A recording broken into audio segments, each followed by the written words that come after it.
Part 1. Normalcy. Turning into suspicion. It was just another night at home. The kind where you finally get some time to yourself, the house is quiet and you're free from distractions. I was in my living room, the soft glow of my laptop illuminating my face as I worked late into the evening. The world outside was still, the neighborhood quiet as it usually was at this hour. But something felt different that night. Maybe it was the oppressive silence, or maybe it was just the weight of the day catching up to me. Either way, I couldn't shake the feeling that something was off. The hair on the back of my neck stood up, but I shrugged it off. It was probably just my mind playing tricks on me. After all, I was alone, right? Then I heard it. A sound, faint but distinct. It was coming from outside, somewhere close. A soft scraping, like someone dragging their shoes across the gravel driveway. I immediately glanced toward the window. Nothing. No movement, no cars. Just the stillness of the night. I shook my head. Maybe it was just a branch brushing against the house. I returned to my work, but the feeling of being watched lingered. Every few minutes I'd glance up from my laptop, scanning the shadows beyond the window. But there was nothing. I tried to focus, but then I noticed something. The motion-sensing light outside my house flickered, its pale light blinking on and off before completely going dark. That shouldn't have happened. There was no reason for the lights to turn off.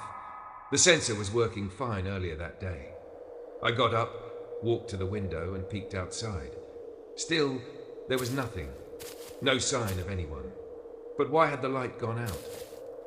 I turned back to my laptop, but a feeling of unease settled over me. I couldn't ignore it anymore. Something wasn't right. I tried to brush it off as a glitch or some mechanical malfunction, but I couldn't shake the feeling that someone or something was out there, watching me. Part 2. Escalating insecurity. I sat back down, trying to ignore the growing sense of unease. I wanted to finish my work, but it was as if the silence itself had become oppressive, like a weight pressing on my chest. I glanced over at the window again, but this time the shadows outside seemed to have deepened, the darkness stretching unnaturally. A few minutes passed, and I tried to get back to my work. But every time my eyes flickered away from the screen, I felt it again, eyes on me. It was subtle at first, a mere sensation that made me tense up, but soon it became more than just a feeling. It was a cold, unmistakable awareness that someone was watching from the other side of that window. I stood up and walked across the room, trying to shake the thought out of my head. But when I reached the window again, I noticed something strange. The blinds weren't fully closed. They had been earlier. I remember making sure of it, but now they were slightly ajar, just enough for someone to peek through. My heart started to race. I had locked the door when I came in earlier, and I hadn't heard anything outside. Still, the thought of someone being out there, someone who had quietly moved past me and adjusted the blinds, was unsettling. I pulled the blinds back, inch by inch, cautiously peering outside. Nothing. Just the familiar stretch of darkened pavement and the empty road. The street lights flickered faintly in the distance, but otherwise there was no sign of life. I exhaled, trying to calm myself. Maybe it was just my nerves. I turned away from the window and headed toward the kitchen for some water, hoping the brief distraction would help. But as I walked through the living room, I noticed something odd again. The front door, which had been firmly locked and bolted when I came inside, was now slightly ajar. Not enough to open, but just enough for me to see that it wasn't quite closed all the way. I froze. My pulse quickened, a cold dread settling deep in my stomach. I didn't want to think about it, but the question hung in the air like smoke. Had someone been inside? I rushed back to the door, closed it tightly, and locked it once more. The sound of the lock clicking into place was oddly loud in the stillness of the house, but that didn't ease the unease in my chest. If someone had been inside, how had they gotten in without me noticing? I turned back to the living room, the house feeling even emptier than before. My eyes darted around the room, scanning for anything unusual. The light that had been flickering earlier was now completely off, and I didn't remember touching the switch. I walked over to the light, flicked the switch back on, and stood there for a moment, listening to the hum of the bulb above me. I had to get a grip. This wasn't anything. This was just the quiet playing tricks on me. But as I looked around again, something caught my eye. On the floor near the door was a small, discarded object, a piece of paper, but not just any paper. It looked like a small note, crumpled up and partially hidden behind a chair. My stomach turned. I didn't remember it being there before. I walked over and picked it up, carefully unrolling it. The handwriting on the note was jagged, almost rushed, and it simply read, "I see you." A chill ran down my spine. The note was simple, but its meaning was unmistakable. Someone had been here. Someone had been in this house, watching me. I felt the walls of the room close in around me, the air growing thick. I stood frozen for a moment, staring at the note in my hand. I couldn't process what I had just found. The rational part of my brain screamed that it had to be a prank, someone messing with me. But deep down, a sense of dread crept in. I wasn't alone. I dropped the note, my mind racing. The room felt claustrophobic, and every creak of the house echoed loudly. I tried to calm myself, but the feeling of being watched only grew. I couldn't ignore it any longer. I wasn't alone. I checked the locks again, making sure every window, every door was secure. But no matter how many times I checked, the anxiety didn't fade. The quiet in the house was no longer peaceful. It was suffocating, heavy, as if the very air was filled with anticipation. I couldn't stay here, but I didn't want to leave either. I needed answers. What was happening? Who had left that note? My mind raced, and I couldn't make sense of it. I forced myself to take slow, steady breaths, trying to focus. If someone was out there, I needed to find them, or at the very least, make sure they didn't come back. But every instinct in my body screamed that something was wrong, that something worse was waiting for me outside that door. Suddenly, I heard it again, the faint scrape of something against the ground, but this time it wasn't from outside. It was coming from inside the house. A soft noise like footsteps on the hardwood floor, slow and deliberate. They were faint, but unmistakable. I stood stock still, my heart pounding in my chest. There was no way someone could have gotten in. I had checked everything, but the sound, it was close. Too close. I turned, my eyes darting around the room. There was no one there, but the sound of the footsteps was growing louder, closer. My breath caught in my throat, and the fear I had been holding back finally broke free. Something was in the house, and it was getting closer. Part 3. Climax and chilling revelation. The footsteps continued, each one closer than the last, slow and deliberate. My body was frozen in place, every muscle tensed, my mind racing through 1,000 possibilities. Who could it be? A burglar? Someone who had snuck in while I wasn't paying attention? But the house was locked up tight. How had they gotten in? The fear gnawed at me, but there was something else too. A strange calmness started to settle in. It was almost as if I had already accepted that something was in the house with me, something I could not escape. The faint sounds of shuffling grew louder, just beyond the hallway. My ears rang with the silence between the noises, each pause feeling longer than the last, and with every passing second, the tension escalated. My eyes swept across the room, looking for a way out. The back door, I could slip out, call for help, but the door was too far. The hallway stretched out into shadow, and the thought of crossing it felt impossible. The footsteps stopped. Everything was still. Too still. I couldn't stand it anymore. I had to know what was happening. I grabbed the flashlight from the drawer and turned it on, its beam cutting through the dark like a blade. I slowly walked toward the hallway, my heart pounding so hard I could hear it in my ears. The silence around me was suffocating, but there was no sign of movement. Nothing. Just the oppressive quiet. I reached the threshold of the hallway and stopped, the beam of the flashlight shaking in my hand. A part of me was desperate to turn back to run, but I couldn't. I had to face whatever was out there. If someone was in my house, I had to know who they were. I stepped forward, the beam of light flicking over the walls, the furniture, and then there it was. The door to the closet was wide open, the closet that had always been kept shut. The closet I knew for certain was empty. But there, standing in the dim light, was the unmistakable shape of a figure, someone or something hidden inside. The edges of the shadows formed a strange outline, and I could make out the faintest of movements. My breath caught in my throat as I slowly backed away, the flashlight trembling in my grip. I was sure I had seen something that shouldn't be there. I knew I had to act. I was about to turn and run when I heard it. A voice. It wasn't loud, but it was unmistakable. Soft, almost a whisper. My name. You. The word echoed in the dark hallway, sending ice through my veins. There was no mistaking it. Someone or something had whispered my name. It was a voice I didn't recognize, but somehow it felt familiar. I wasn't alone. I never had been. The figure in the closet moved again, a slow, deliberate shift in the shadows, as if it were acknowledging me, waiting for me to react. I felt a surge of panic, the blood draining from my face. I wanted to run, to get out of the house, but my feet wouldn't move. I was paralyzed. I forced myself to take a deep breath, and against every instinct screaming at me to leave, I stepped forward. The flashlight's beam quivered as I pointed it toward the closet, my heart hammering against my ribs. And then I saw it. A face. Pale. Almost lifeless. Eyes wide open, staring back at me, unmoving. It was a face I didn't recognize. Not a friend, not a family member. Nothing I could make sense of. It was just a face. And it was staring at me, unmoving. The figure had been watching me the entire time. I screamed. I didn't mean to. It wasn't a conscious decision, but the scream tore from my throat like a primal reflex. I stumbled backward, crashing into the wall behind me, my breath ragged, my vision blurry. The figure remained motionless, still staring at me with those wide, unblinking eyes. My mind raced, trying to process what I was seeing, but it didn't make sense.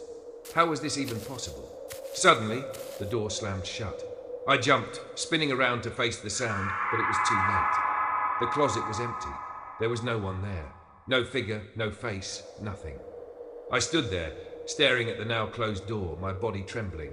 I couldn't make sense of what had just happened. The figure in the closet had been real. I had seen it with my own eyes, but now it was gone. I turned back to the living room, my mind reeling. What had I just seen? Had it been a hallucination? Was it my mind playing tricks on me? No, it wasn't. I knew what I saw, and I knew it wasn't the end. I rushed to the door and flung it open, stepping out into the cold night air. I needed to get away from the house, away from whatever was in there. But before I could even make it to my car, my eyes caught something in the window. It was a reflection. Mine, but distorted, twisted, as if someone was standing just behind me. I turned around. No one was there. But the reflection, my reflection, remained. I ran without looking back.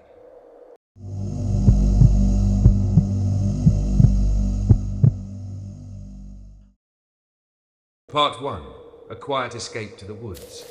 It was supposed to be the perfect getaway. A weekend trip to the woods, far from the hustle and bustle of the city. Just a small cabin, tucked away on the outskirts of a quiet forest. A chance to escape, to relax, to disconnect from everything. When we arrived, the place looked just like the pictures. Rustic, cozy, tucked between tall, dense trees that seemed to stretch for miles. The air was fresh, the kind of pure air you can only get deep in nature. My friends and I were all eager to set down our bags and settle in. No distractions, no phones, just us, the cabin, and the great outdoors. We unpacked, set up the fire pit outside, and began to enjoy the tranquility. The first evening passed uneventfully. We laughed, told stories, and roasted marshmallows under the clear sky, the stars twinkling above us. It felt like the perfect escape. But as the night deepened, there was a strange stillness in the woods, an eerie quiet that felt out of place. It wasn't the typical peaceful kind of quiet you get in the countryside. It was unsettling, as if the forest itself was holding its breath.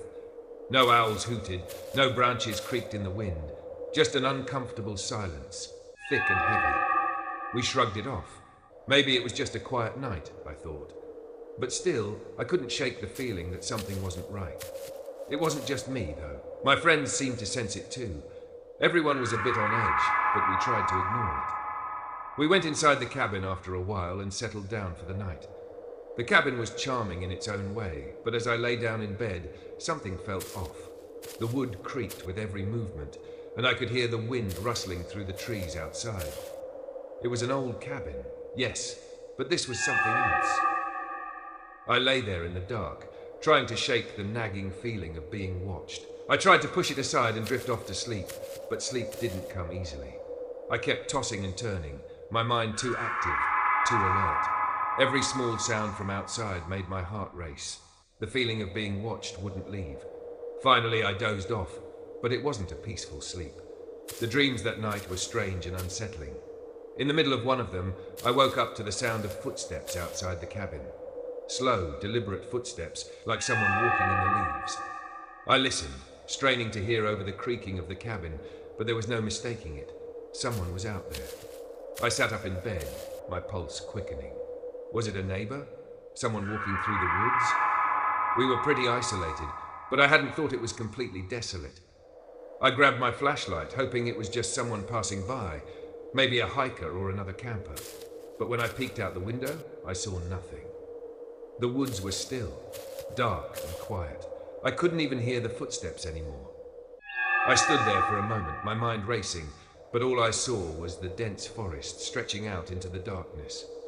I let out a breath, feeling a bit ridiculous for getting worked up over nothing.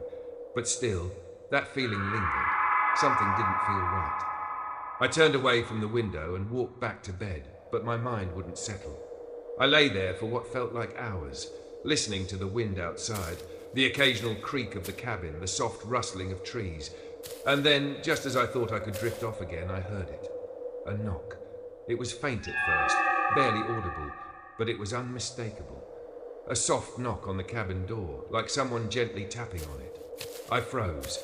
My heart hammered in my chest. There was no way anyone could be out there. The cabin was surrounded by miles of dense woods, and we hadn't seen another soul since we arrived. I got up slowly, my hands trembling. I grabbed the flashlight and crept to the door. I didn't want to open it, but I couldn't ignore the sound. The knock came again, louder this time, more urgent. I had to know who was outside, but when I opened the door, no one was there. Nothing but the dark, empty woods stretching out into the night. The air was cold and the forest was still, too still. The knock hadn't made sense. It wasn't wind, it wasn't an animal. It was as if someone had stood right there, just outside, waiting for me to open the door.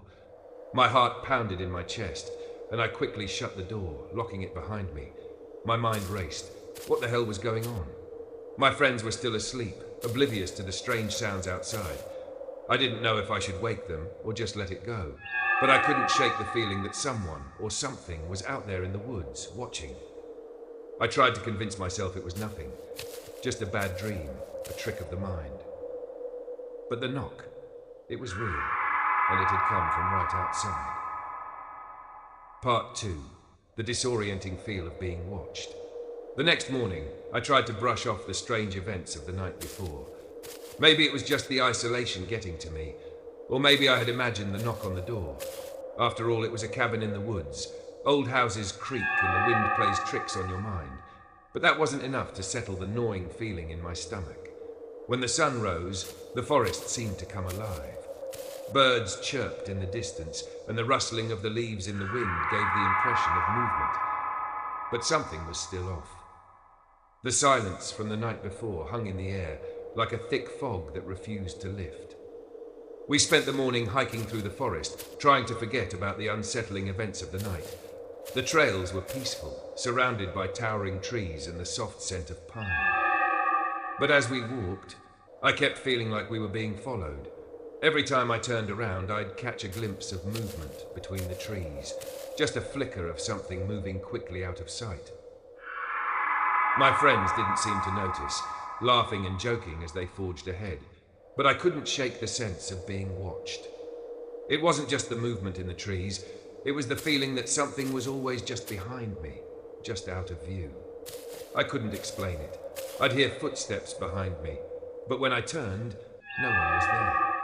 The hairs on the back of my neck stood on end, and I found myself glancing over my shoulder more and more as the day wore on.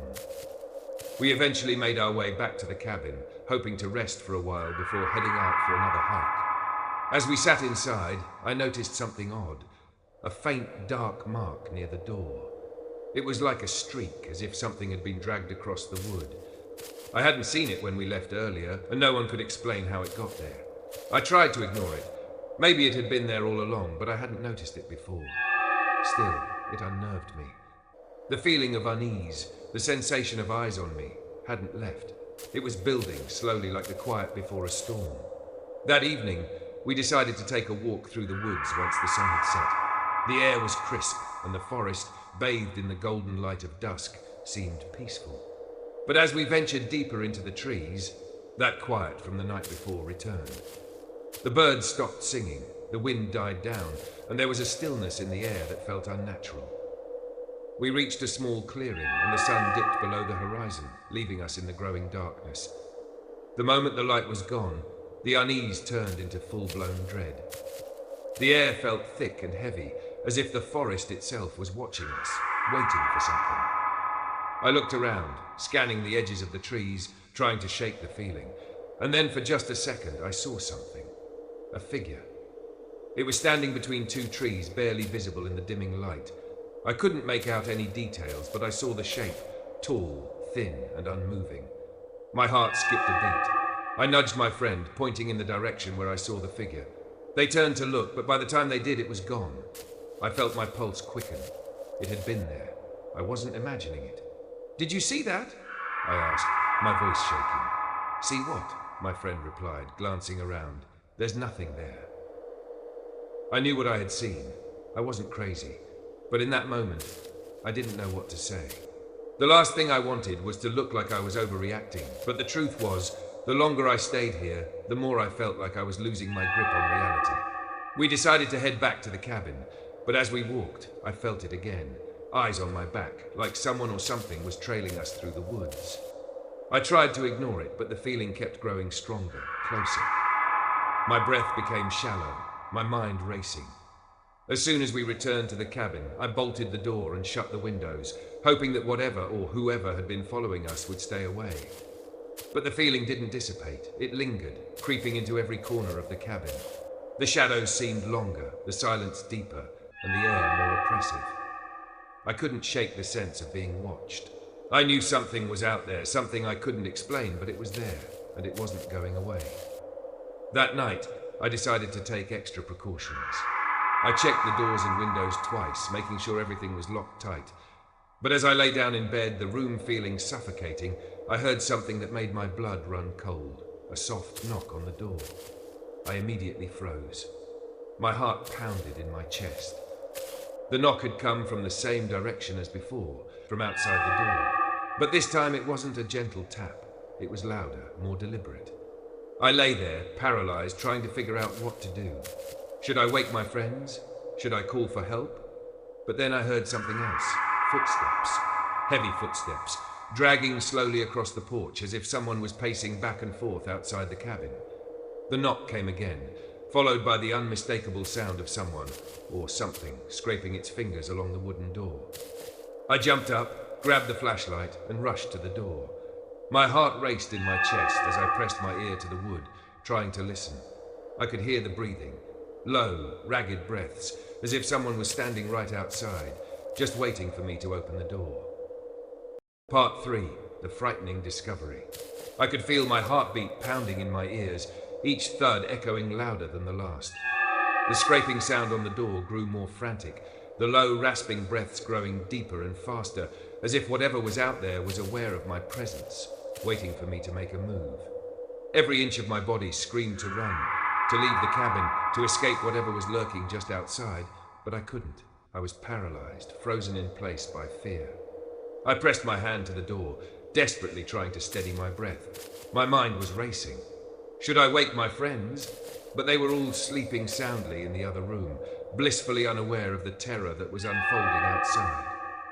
I couldn't bring myself to disturb them. At least not yet. Not until I knew for sure what we were dealing with.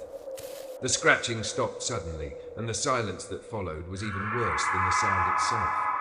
My pulse hammered in my chest, and for a moment I thought about bolting the door again, hoping that whatever was out there would just go away. But as I turned back to the lock, I heard a voice. A whisper, so faint I almost missed it. "Let me in." The voice was strained, almost begging. It was low and raspy, but unmistakable. It came from the other side of the door, muffled but clear enough to send a shiver down my spine. I froze, my hand still on the bolt. I didn't know what to think. Who could that be? It couldn't be one of my friends, not with that voice. It wasn't normal. I stood there, staring at the door, willing myself to move, to act. But the seconds dragged on, stretching into what felt like hours. I couldn't make sense of the situation. My thoughts raced, but there was only one question echoing in my mind. Who was outside? I had to see for myself. I had to know. I stepped away from the door, my legs shaking as I moved toward the window. I pulled back the blinds slowly, my heart in my throat as I peered out into the darkness. Nothing. No one. The porch was empty, but I knew what I had heard. That voice, those steps, they had been real. They had come from just outside, from somewhere so close I could almost feel the presence. I felt the hairs on the back of my neck stand up. I wasn't alone. I turned back to the door, my hands trembling as I moved to check the locks once more. But the moment I turned the handle, the door opened easily, as if it had never been locked in the first place. My blood ran cold. I had locked the door earlier, I was sure of it, but now it was open, and standing there in the doorway was a figure. It wasn't one of my friends. It wasn't human either. The figure was tall, its face obscured by shadows, its limbs unnaturally long and thin. I couldn't see its eyes, but I could feel them boring into me, watching me with an intensity that made my breath catch in my throat. I stood frozen, my feet unable to move, my mind screaming for me to run, to scream, to do anything. But I couldn't. I couldn't tear my eyes away from the figure in the doorway. It took a slow step forward, its presence so chilling that it made the room feel colder, the air heavier. My voice was caught in my throat, but somehow I managed to whisper, "Who are you?" The figure didn't answer. Instead, it tilted its head slightly, as if considering my question. It took another step forward, its limbs moving in a jerky, unnatural way, like it was unsure of its own movements. I backed away, my legs finally finding the strength to move, but I couldn't take my eyes off it. I stumbled backwards into the living room, my pulse racing as I tried to make sense of what I was seeing. I didn't know if I was dreaming or if this was really happening. The figure took another step inside the cabin, its shadow stretching across the floor. And then, as quickly as it had appeared, it vanished, gone, without a sound. I stood there panting, my chest tight with fear, my hands shaking as I fumbled for my phone. I needed to call someone. I needed help. I needed to know if any of this was real. But as I turned to grab my phone, I heard the sound again, the soft knock.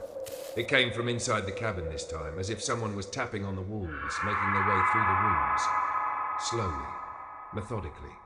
I could hear it now in the walls, the floor, the ceiling. The sound of something moving, something watching me. I rushed to the door and slammed it shut, locking it with all the strength I had left. But even as I locked it, I knew it wouldn't help. The thing wasn't outside anymore. It was inside. It had come in when I wasn't looking, when I had turned my back for just a moment, and now it was everywhere. I could feel it. I grabbed my flashlight and started to search the cabin. I didn't know what I was looking for, but I had to know. I had to find out what was going on. I checked the rooms, the closets, under the beds, but there was nothing. The cabin was empty. At least it seemed that way. But the feeling of being watched didn't go away. It only grew stronger. I turned back to the main room, my flashlight trembling in my hands. And there it was again. A figure standing in the corner of the room, its face still obscured by the shadows, its form still thin and impossibly tall. The moment I saw it, I knew there was no escape. I had to get out of there. I turned to the door, but before I could reach it, the figure moved, its long, spindly hand reaching out and blocking my path. "Leave," it whispered. I didn't know what to do. I was trapped. But I didn't wait for the figure to move. I bolted. I ran past it, through the open door, into the cold night. I didn't look back. I didn't stop running until I reached the road, until I saw the headlights of a car in the distance. I didn't care who it was. I flagged it down, desperate for someone, anyone to help. But when the car stopped and the driver rolled down the window, I froze. It was the same figure. Only this time, it wasn't in the cabin. It was in the driver's seat, staring at me through the windshield with those hollow, empty eyes. And it spoke again, but this time the words were different. "You shouldn't have left."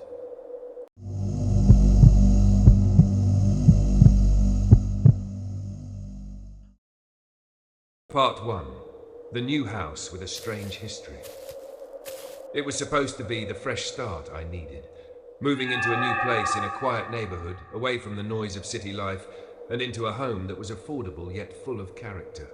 The house itself wasn't much to look at from the outside. Just a modest 2-story with a stone pathway leading to the front door. But inside it was spacious. with high ceilings and large windows that let in plenty of light.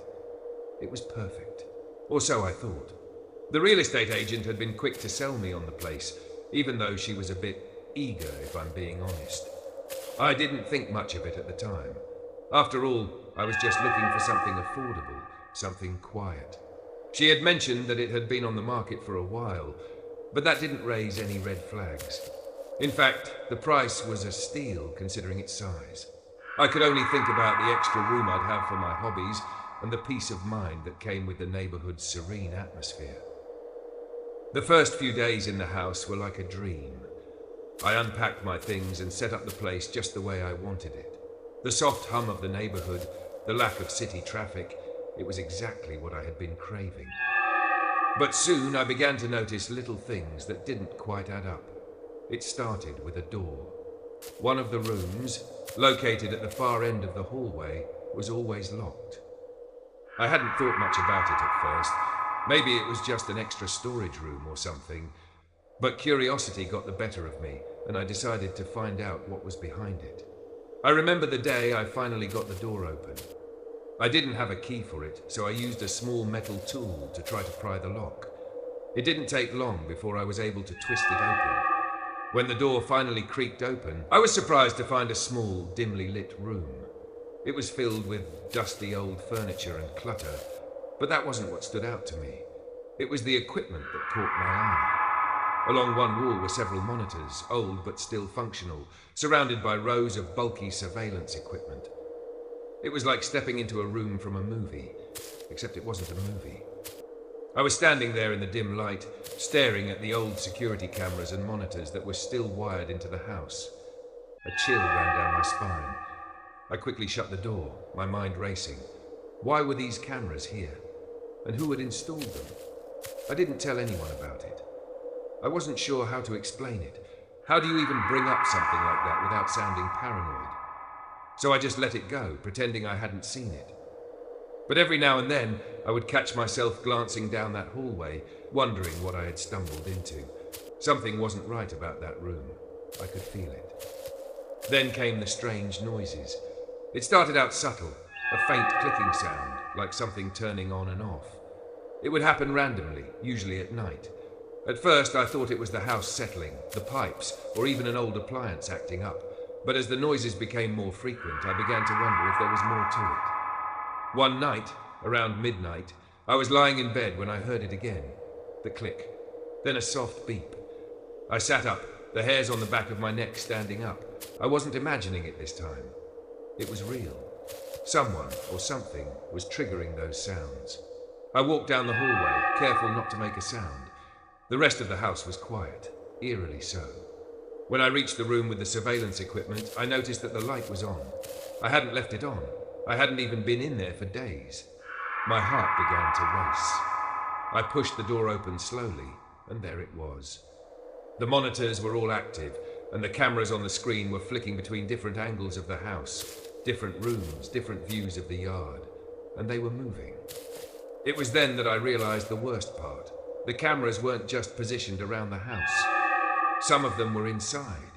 Some of them were aimed at rooms I had never even used. The angles were too personal, too specific. I froze, staring at the screens in disbelief. I felt my stomach twist as I understood the horrifying truth. Someone had been watching me. Not only had they been watching, but they had set up cameras all over the house, without my knowledge, without my consent. I backed away from the monitors, my head spinning. It was impossible to make sense of it. Who would do this? Why?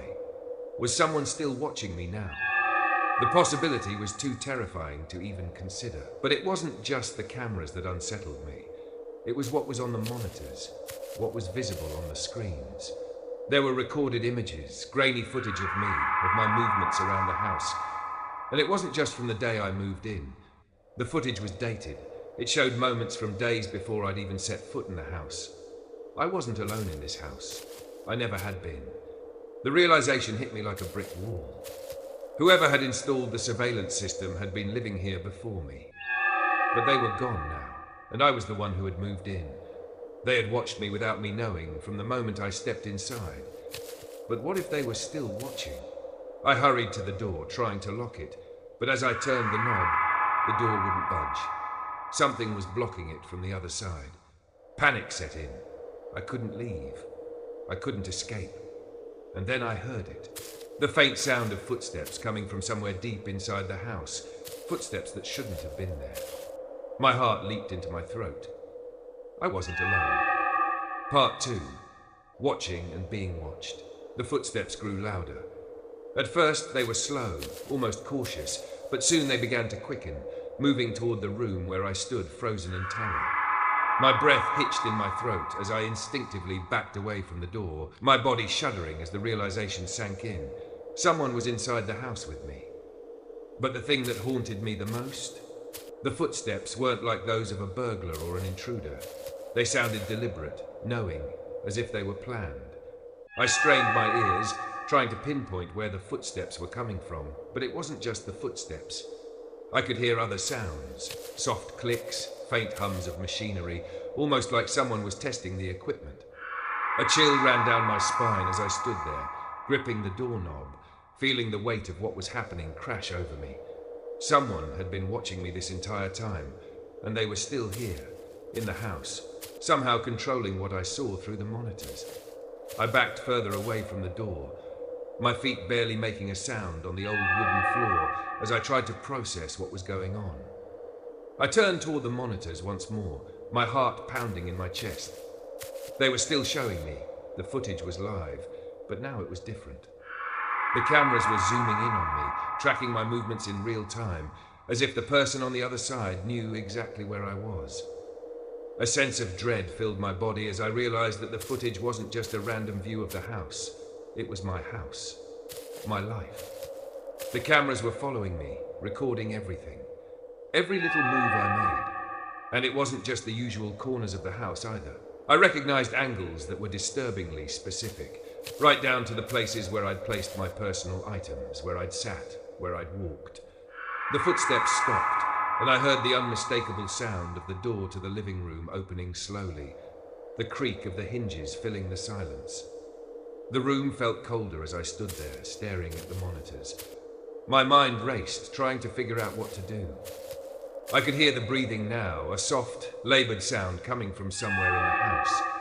It was as if someone was waiting for me to react, to acknowledge their presence. I had to make a choice. I could stay hidden in the room, waiting for whatever was lurking in the shadows to make itself known. Or I could confront it. But the thought of facing whatever, or whoever, was on the other side of that door made my body freeze with terror.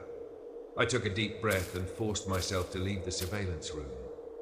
My fingers trembled as I turned the door handle, inching the door open just enough to peek into the hallway. The house was eerily quiet, but I could feel the weight of the air pressing down on me. Every instinct screamed at me to run, but something inside kept me rooted in place. Then, just as I was about to step out, I saw it. A flash of movement. Something, or someone, darting between the shadows. It was too quick to make out the details, but there was no mistaking it. Someone, or something, was watching me from the hallway. My heart raced in my chest as I took a step back, almost colliding with the wall. I couldn't move. I couldn't think. The oppressive silence enveloped me as I stood there, my mind spinning, desperate to make sense of what was happening. Suddenly, a loud crash came from the living room, something heavy falling to the floor. I jumped at the sound, my body reacting before my mind could process it. My heart was hammering in my chest as I stood frozen, too terrified to move. The noise was followed by a soft whisper, almost too faint to hear, but it was unmistakable. I see you. I froze, my body rigid. That voice. It was the same voice I'd heard through the monitors, the voice that had whispered my name earlier. And now it was in the house with me. That realization hit me like a punch to the stomach. I wasn't imagining this. This was real. The footsteps began again, but this time they were closer, much closer, and I could hear breathing. Ragged, uneven breaths that made my blood run cold. Someone or something was coming for me. I had to leave. I had no choice. I had to get out of the house. But as I turned to flee, I heard another sound. The unmistakable sound of a camera shutter clicking, followed by a soft whirring noise. My mind snapped back to the monitors, and in that instant I realized that the cameras were still on, still watching me. The screen showed me running down the hallway, the camera tracking my every move as if someone were controlling it. The hair on the back of my neck stood up and I felt the room close in around me. I wasn't in control anymore. Whatever was happening, whoever was in this house, had full access to everything. They were watching me through those cameras, listening to me, following me, and I couldn't escape. I bolted out of the room, my feet pounding against the hardwood floors as I raced toward the front door. My mind was a blur, panic filling every inch of my body. I had to get out of there. I had to leave before it was too late. I reached the front door, my hands shaking as I fumbled for the keys. But as I turned the key in the lock, I heard the unmistakable sound of a door slamming shut behind me. I spun around, my heart pounding in my chest. Part 3. The dark revelation I ran, my feet pounding against the wooden floor as I darted down the hall toward the front door. Every instinct screamed for me to get out, to escape whatever had taken root inside the house. The figure at the end of the hallway had moved, closer, nearer, and its movements were slow, deliberate. My heart pounded in my chest, almost painfully loud in the stillness, my breath coming in short, sharp gasps as I fumbled with the door. But it wouldn't open. The key, the lock, none of it worked. My mind raced. I turned the handle again, panic filling me, but the door wouldn't budge. I could feel it now, the presence of something behind me, something not quite human, watching, waiting.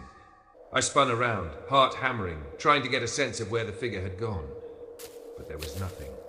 Just the hallway, stretching into darkness. I had seen it. I knew I had, that figure. But now, in the thick of the silence, it felt like a figment of my imagination, like I was losing my grip on reality. But then came the noise, a low creaking sound like a door opening or closing. My pulse quickened as I realized it was coming from behind me. I spun around, and there at the far end of the hallway, the same figure was there once more. This time it wasn't standing still. It was moving toward me. The air in the room grew colder, the temperature dropping as the figure drew nearer. My mind screamed to run, but my feet wouldn't obey. I couldn't move. I was frozen, stuck in place.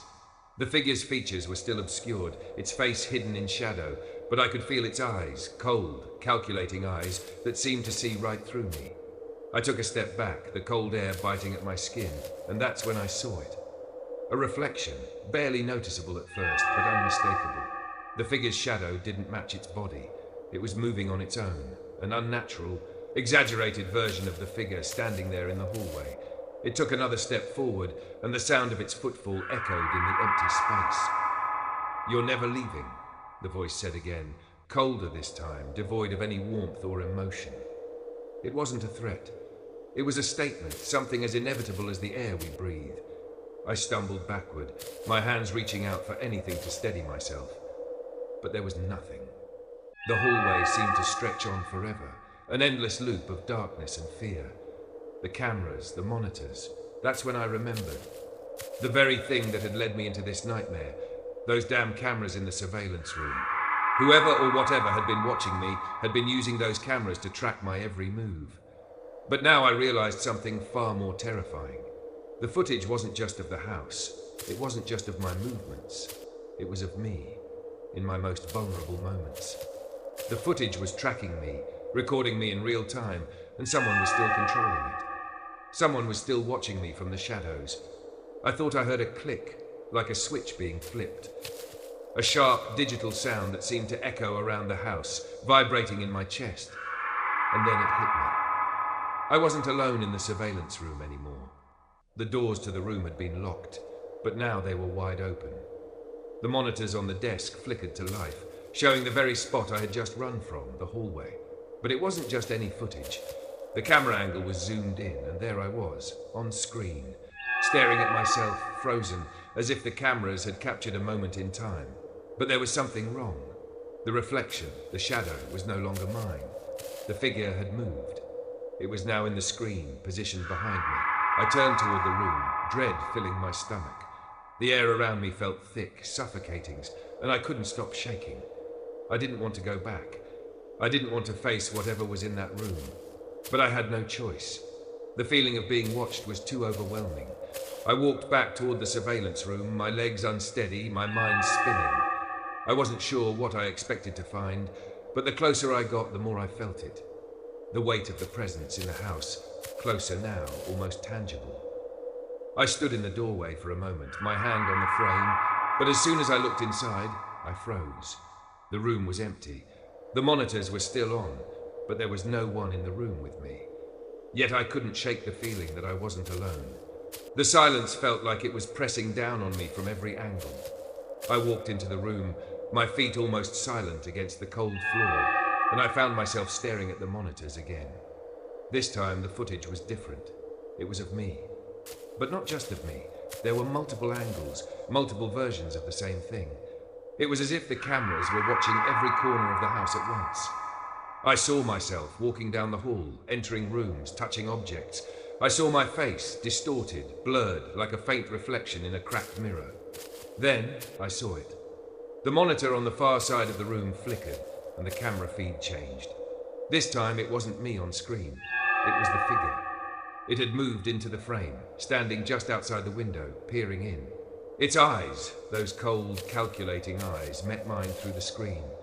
I spun around, but the room was empty again. The door behind me was still closed. There was no one in the house. But the presence was undeniable. The feeling of being watched was so intense it felt like it was in my very bones. I turned back to the monitors, but the feed had changed again. This time it was live. The camera was showing the living room, but the feed wasn't coming from the camera. It was coming from inside the house. The camera on the ceiling, the one I hadn't noticed before, was focused on the door frame. I wasn't alone anymore. I could feel it. Someone was watching me through the monitors, someone who controlled every movement I made, every step I took. I was being trapped, cornered. Then, the figure appeared again on the screen, standing directly behind me, its shadow creeping into the feed. The voice came again, soft and cold. "I'm watching." I turned around, my blood running cold, but there was no one there. I reached for the door, but before I could open it, the lights flickered and went out, leaving me in total darkness. Click. The sound of a camera shutter echoed through the silence. I wasn't going to make it out.